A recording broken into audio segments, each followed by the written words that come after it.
To dzień dobry. Dzień dobry, kolejny dzień na miejscu. Dopiero przyjechałem, więc wariaczko w pierwszej kolejności wygłaskany i jak widać rozbawiony. Ale tak, ja się muszę przebrać, bo dzisiaj słoneczny dzień, ładny dzień. Jak widać praktycznie bez chmurek, więc trzeba będzie podziałać jak najwięcej na dworze. Na początek jednak trzeba oczywiście zobaczyć, jak wyszła ta podłoga, jak ona wygląda po drugiej warstwie lakieru. No spojrzeć, nie jest źle, tu widać odblask światła z okna i jest po całości, więc myślę, że lakier dobrze przykrył tą podłogę. No oczywiście ten siniec drewna wychodzi z tych nowych desek. Stara sosna, nieruszona, młoda sosna, no jak widać nie jest za śliczna. Jest dla mnie różnica przeogromna, czyli ta stara deska jest zdecydowanie ładniejsza. No ale cóż, takich desek nie ma skąd brać, więc stanęło na czym stanęło. Mam nadzieję, że ten siniec nie będzie mocniej wychodził, no bo po prostu popsuje tą podłogę wizualnie. Odcięcie też jest, no ale z tym już nic nie zrobię. Prawda, że mogłem w sumie jakąś bejcę kupić i troszeczkę to przyciemnić, no ale jakoś tam nie pomyślałem i wyszło jak wyszło. No nic. Trzeba rozłożyć teraz tu kartony i rozpalić w piecu. Szybciutko dzisiaj pociągnęło, więc fajny cuk. Pod kuchnią napalone, płyta się będzie grzała i oddawała ciepło, no a w międzyczasie będzie się nagrzewał piec. Trzeba palić, no bo wiadomo, w pomieszczeniu jak się tydzień nie urzęduje, a na dworze w okolicach zera w nocy, no to ta temperatura i tu nie jest wysoka. Szyber można lekko przymknąć. No i jeszcze dwie rzeczy odnośnie tej podłogi. Podpowiedzcie mi proszę, czy kłaść tą trzecią warstwę lakieru, czy poprzestać na tych dwóch warstwach, które w tej chwili są? No przyglądam, no i sam w sumie nie wiem, co tu zrobić. Czy tak zostawić, czy też nie. A odnośnie tych nowych desek, to cały czas do tego wracam. No ale kurczę, no ten siniec wychodzi, no coraz więcej miejsc jest takich, gdzie on się pojawia. Co gorsza, pojawiają się też pęknięcia na tych nowych deskach, których wcześniej po prostu nie było. Tu widać wzdłuż pęknięcia, tu gdzieś były pod tym papierem również, o, tu pęknięcie, tu gdzieś dalej znowu pęknięcie. No wszystko wskazuje na to, że po prostu te deski jednak nie były w pełni wysuszone i dlatego tak to wygląda. No ale tak jak leżą teraz te tektury, te papiery, no to i tak pójdzie jakiś dywanik, no bo tu się będzie najczęściej chodziło, więc troszkę to zamaskuje, a myślę, że z czasem kolor tych desek też może się zmieni.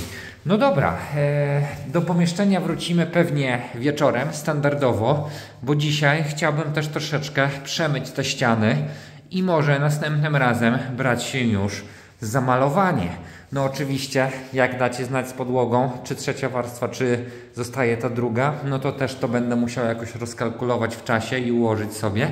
No ale ściany chciałbym dzisiaj wytrzeć, może lekko przemyć na mokro, tak żeby wyschły, no i po prostu następnym razem położyć już pierwszą warstwę farby, no bo tu się nic już więcej nie powinno kurzyć. Ale to wieczorem, teraz lecimy na dwór, póki słońce, gdzie nawet wariaczką się wygrzewa.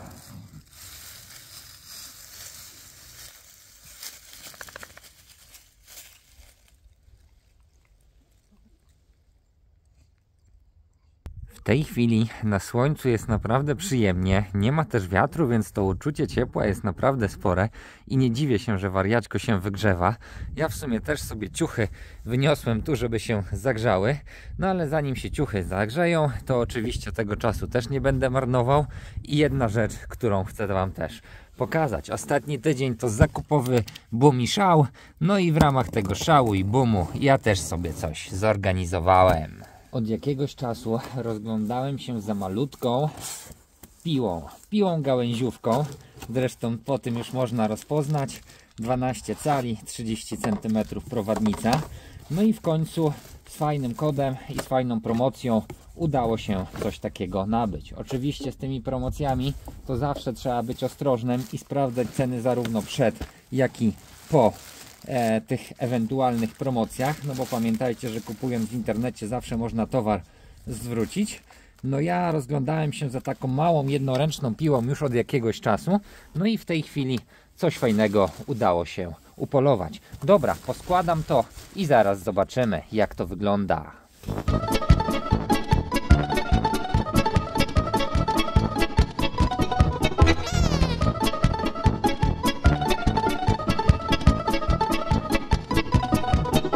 Piła gałęziówka, naprawdę malutka i wszędzie wszystko skompresowane. No jedynie ciekawostką, trochę zagwozdką jest montaż tej obudowy. W sensie nie jest on super komfortowy, bo trzeba ją całą, jak widać, zdjąć. No i teraz przy założeniu trzeba się troszeczkę pobawić, ale myślę, że się już udało w tej chwili. Fajnie, że ten naciąg łańcucha jest taki standardowy na śrubę, nie żadne dziwne pokrętła, naciąganie ręczne, tylko po prostu mocno kluczem. Cała konstrukcja, no naprawdę leciutka, jednoręczna. W zestawie jakieś pierdółki, jak to zwykle ten producent daje. Nawet taka ciekawostka, dali zatyczki do uszu. No okej, ja sobie to poskręcam już na spokojnie, nie będę was z tym zanudzał. Rozrobię mieszankę, no i widzimy się przy pierwszym odpaleniu. Podpompujemy trochę zbiorniczek, zobaczymy, za ile się paliwo pojawi. No i będzie to, co lubię najbardziej, czyli pierwsze odpalenie tego magicznego sprzętu. No dobra, paliwo już widać jest. Gdzie tu jest sanie? Jest sanie, wyciągamy. No i chwila prawdy. Aha, jeszcze włącznik i zobaczymy, za którym machnięciem zaskoczy.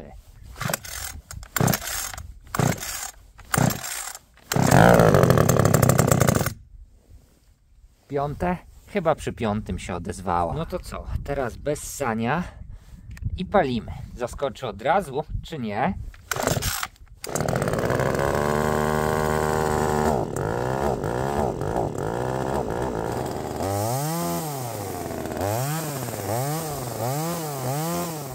Nawet się nie zorientowałem, że miałem zaciągnięty na początku hamulec, stąd nie od razu. Łańcuch muszę poprawić, żeby był mocniej naciągnięty. No i co? Zaraz będzie pierwsza próba cięcia tą malizną. Na początek coś takiego, czyli grubość, ja wiem ile, może 10 cm.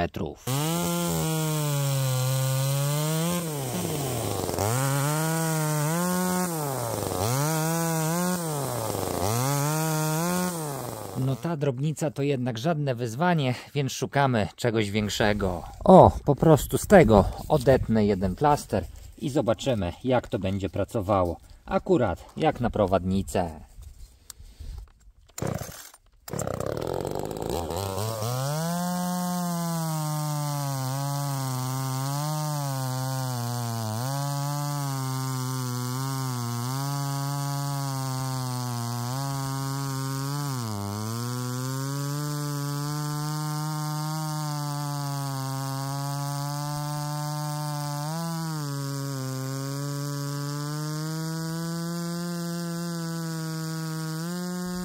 Czuć, że ta piła nie ma ogromnej mocy, bo i nie jest przeznaczona do takiej grubości.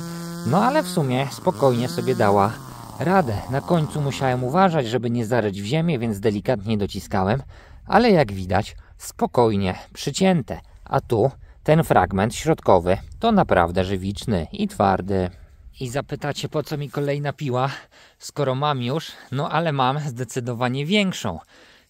A taka gałęziówka to mi się przyda albo właśnie do przycinki takich krzaków na podwórku, albo do lasu, do którego też niedługo mam się zamiar wybrać. Więc taka jednoręczna gałęziówka no na pewno będzie łatwiejsza w pracy niż ta duża, ciężka piła. Sama ta piła to oczywiście raczej taka hobbystyczna niż do profesjonalnych prac, obudowana plastikiem, no ale jak widać nie, prowadnica też całkiem. Odnośnie samej marki Vevor mam już kilka różnych rzeczy takich do cięcia drewna i nie tylko. Pamiętacie może ten trak taki do piły przenośny? Albo taką małą piłkę, którą testowałem na wysięgniku chyba rok czy 2 lata temu. No w sumie ta mała piłka tak się mojemu tacie spodobała, że została u niego i w zasadzie cały czas on z niej korzysta, a ja prawie w ogóle. No i teraz ta ciekawostka, no myślę, że takie dwie piły, jedna ta duża i ta mała teraz z Vevora, na pewno mi się tu przydadzą. Jeszcze z ciekawości zajrzę sobie tu, gdzie jest filtr powietrza, jak to w tej pile wygląda. A gdyby ktoś z Was był zainteresowany tą piłą albo innymi produktami z tego sklepu Vevor, no to podzielę się standardowo z Wami kodem. kodem zniżkowym 5%, niby niedużo, ale zawsze coś, prawda piesku? No ja ogólnie z tej marki, jak już mówiłem, korzystam i do tej pory mnie ona nie zawiodła. Odkręci się to pomału? No musi. Aha, filtr jak filtr, nic specjalnego, można swobodnie wymienić. No dobra piesku, pora chyba teraz na jakieś drugie śniadanie, prawda? A na dziś szef kuchni poleca grillowany ser camembert, do tego kilka kabanosów, no i oczywiście grzaneczka. I dosłownie po 5 minutkach wszystko fajnie przypieczone. Myślę, że serek już jest gotowy. Aha, w środku mięciutki. Z tej strony jeszcze może się nie podpiekł, ale już jest w środku płynny. Także grzaneczkę ściągamy, kabanoski również, na wierzch serek, no i smacznego.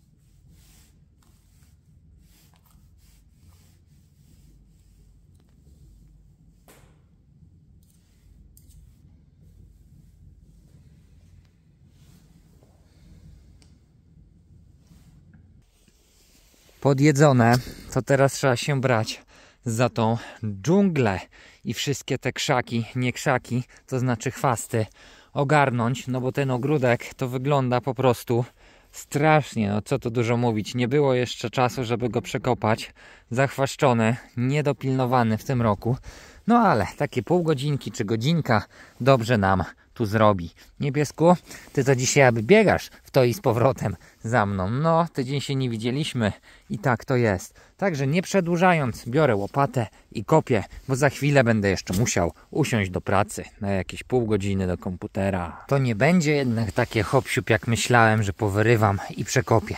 Rzuciły mi się tu, jak widać, pokrzywy. No i jak pokrzywy, no to te korzenie oczywiście głębokie i sporo ich, także trzeba będzie to ręcznie przekopać, a potem wszystkie te korzenie, kurcze, powybierać. No, pół roku zapuszczone i takie efekty. I zamiast pół godziny pracy wyszło półtorej. No i jak widać, słońca już nie ma. Ile ja zdążyłem zrobić wcześniej? Powyrywać całą górę, ale ta góra to dosłownie kilka metrów kwadratowych ogródka. No i cóż, nie zrobię oczywiście dzisiaj wszystkiego, nie ma szans. No i nie taki też był cel i tak sobie pomyślałem w międzyczasie, nie będę tego kopał na pusto, tylko przywiozę następnym razem obornik i od razu przykopię obornik. Tak jak się wcześniej rozglądałem, to jeszcze zostały mi tu jakieś niedobitki warzyw, które wygląda na to, że nie przemarzły, tak jak na przykład tu buraczki, czy nawet jakaś taka gorsza kapusta. Jak widać małe główki, bo ich nie zrywałem, bo w sumie nie wiedziałem, czy jest sens. No ale skoro one się zawiązały, jedna, druga, gdzieś tam malutka trzecia, no to na jakąś świeżą surówkę jeszcze będą. Tu jakieś buraczki samosiejki, ale z nich to raczej nic nie będzie, bo to takie właśnie, malizny, nic nieznaczące. Tu jeszcze widziałem ciekawostkę, znowu samosiejka, sałata i ona już pewnie tutaj troszeczkę rośnie, bo całkiem spora i w środku też ma kilka zielonych listków, więc ją zaznaczę i może następnym razem nawet będzie co pochrupać tu, bo jeszcze tydzień ma być bez mrozów. I w sumie wcale nie tak mało tych buraków. Kilka wyszło, kilka dużych, kilka drobiazgów, jakieś 3 sałatki. Myślę, że taka jedna w sumie do obiadu będzie w sam raz. No i znowu pojawiły się te białe buraki, z którymi nie wiem co robić. Ten jest olbrzymi, naprawdę olbrzymi. No zdecydowanie większy niż te 15 cm. Nie wiem, zostawiam, bo nie mam pojęcia co z nimi. Te oczywiście pójdą na barszcz, a młodsze, nie, w sumie też. Wszystko na barszczyk. Także pakuję to do piwnicy. A w piwnicy w tym roku nie za bogato. Drobne ziemniaczki. Cukinia taka duża, która została w sumie bardziej na nasiona niż do jedzenia. No ale jeszcze zobaczę. No i teraz te buraczki, bo kapustę to od razu zabieram ze sobą. Także można powiedzieć, że jeszcze grudniowe warzywa z ogródka. Taka w sumie trochę ciekawostka, że to nie przemarzło, bo jeszcze w dobrej formie. Tak to zostawiam i lecę jeszcze na dwór. To czary mary i pojawił się obornik. Skąd? Ano, stamtąd, jak widać, jedzie jeszcze rozrzutnik. Jest taka solidna łyżka, więc sobie gdzieś to porozgarniam, ale to już następnym razem. Jeszcze wypatrzyłem 3 jakieś cebule, szkoda zmarnować, więc też zabieram. Za kopanie już się nie biorę, bo to dosłownie 15 minut i pewnie będzie robił się wieczór. Także może się delikatnie przejdę dookoła. W sumie, czemu nie? Ruch też zdrowy. Efekt naszego spaceru jest taki, że jeszcze trzeba było kilka gałązek zorganizować. I sosnowych, i świerkowych, bo ta choinka ostatnio okazało się, że jest za mało i trzeba więcej. Także zawijam to w jakąś szmatę, żeby nie zakruszyć w samochodzie. Pakuję. No i trzeba będzie pewnie pomału iść remontować, bo już wieczór i za chwilę będzie ciemno. Na dworze noc, bo jeszcze w sumie zrobiłem sobie herbatkę znowu z lipy w międzyczasie, żeby się chwilę zastanowić, jak do tego podejść. No i padło na to, że w pierwszej kolejności wezmę gąbki, maseczkę, no i w sumie obróbka wokół okna jeszcze nie jest zrobiona, to znaczy nie jest wyszlifowana. I wszystkie te takie, będzie to widać? O, widać teraz, narzuty, gdzie jest za dużo, gdzie jest nierówno, trzeba wygładzić. No z tego oczywiście się trochę napyli, no i dopiero po tym odkurzać, no i pewnie lekko na mokro umyć te ściany. Nie będę pewnie tego nagrywał, szlifowania na pewno nie, bo to i brudne, i nudne. Także herbatka i do roboty. Ależ jestem, nie wiem jak to nazwać, trochę zły, trochę zmęczony, bo w sumie zamiast tego wokół okna przecież miałem do gładzenia jeszcze tą całą ścianę i tutaj fragment, bo zapomniałem, że tu kładłem inną gładź, bo mi wtedy zabrakło tej pierwotnej. No i w sumie nabrudziło mi się i na to jestem piekielnie zły. No lakier na szczęście już związało, więc wystarczy, że to odkurzę i przymyję. No ale wcale się nie spodziewałem, że aż tyle tego brudu, który tu widać, mi spadnie. I tu na oknie i w ogóle, no szkoda chyba słów na to. Po prostu 2 godziny, ponad 2 godziny w tej chwili pękły machania rękami. Taki efekt, że te ściany, gdzie kładłem tą nową gładź w wiaderku Atlasa, są o niebo lepsze niż te ściany, gdzie kładłem gładź mieszaną własnoręcznie, chyba z Cekola. No ta gładź ani nie trzymała się jakoś idealnie, ani nie gładziła się teraz idealnie. Jeżeli spojrzeć na tą ścianę, widać gdzieś tam jakieś takie prześwity i to nie chodzi tylko i wyłącznie o kolor, po prostu są lekkie górki i dołki pod palcami, no ale nie ma szans tego doszlifować, bo po prostu wtedy to odpada. Ta gładź natomiast, biała gładź, no jeszcze raz powtórzę, w wiaderku z Atlasa, super. I teraz mam mega nauczkę na przyszłość, że jeżeli będę robił gładź, to będę korzystał z 2 różnych, żeby mieć porównanie, którą pracuje się lepiej. Na pewno ta w wiaderku super. Nie wiem dlaczego to powtarzam, ale no po prostu ta ściana mi się bardzo podoba. Jest gładziutka, jest już biała, więc na pewno ją się super pomaluje. A tu nawet widać, gdzie góra była tą gładzią z wiaderka, a dół gładzią mieszaną własnoręcznie Cekola. I cóż, no różnica jest kolosalna. Ale nie będę już tego poprawiał, bo to znowu było kolejne dni, bo nie godziny roboty. Mam nadzieję, że farba to wszystko wyrówna. Także teraz muszę chwilę odsapnąć, coś się napić, pewnie coś jeszcze zjeść z tej kuchni. Rozpalone, cieplutko, więc pracuję się po prostu w bluzie i w skarpetkach. No ale mimo wszystko kurzu cała masa, więc trzeba będzie to najpierw odkurzaczem ogarnąć, a potem umyć na mokro. Ale w pierwszej kolejności jakieś jedzenie, bo już strasznie głodny jestem. Z jedzeniem to pewnie nikogo nie zaskoczę, po prostu kiełba. Wędruję tu do tej drugiej fajerki. Zaraz to ustawię, o właśnie w ten sposób. Przykrywam z powrotem. No i niech się sama robi. Za 10-15 minut będzie można podjeść, a ja mam nadzieję, że w tym czasie po prostu odkurzę to, co mi się zapyliło. Powtórzę, zły jestem na to. Mogłem po prostu wyłożyć wszystko tekturami, albo po prostu nawet lepiej folią. No ale jest jak jest. Tego pyłu jest na tyle, że zobaczcie, nawet osiadł tu na kuchni. A przecież to jest jakieś 3 metry, gdzie szlifowałem, a gdzie osiadł pył. Także sprzątać, sprzątać i jeszcze raz sprzątać. Całość na szczęście w miarę sprawnie odkurzona. Teraz trzeba chwilę odczekać, żeby tam resztki tego pyłu jeszcze opadły. No i potem umyć i ściany, i podłogę. Także teraz akurat sobie zjem. Chwilę przy tym jedzeniu odsapnę. Kiełbaska skwiercząca, przypieczona, czyli idealnie tak jak lubię. No i akurat jakieś 10-15 minut przy tym odpoczynku. Potem jakaś herbata. No i na sam koniec będzie mycie.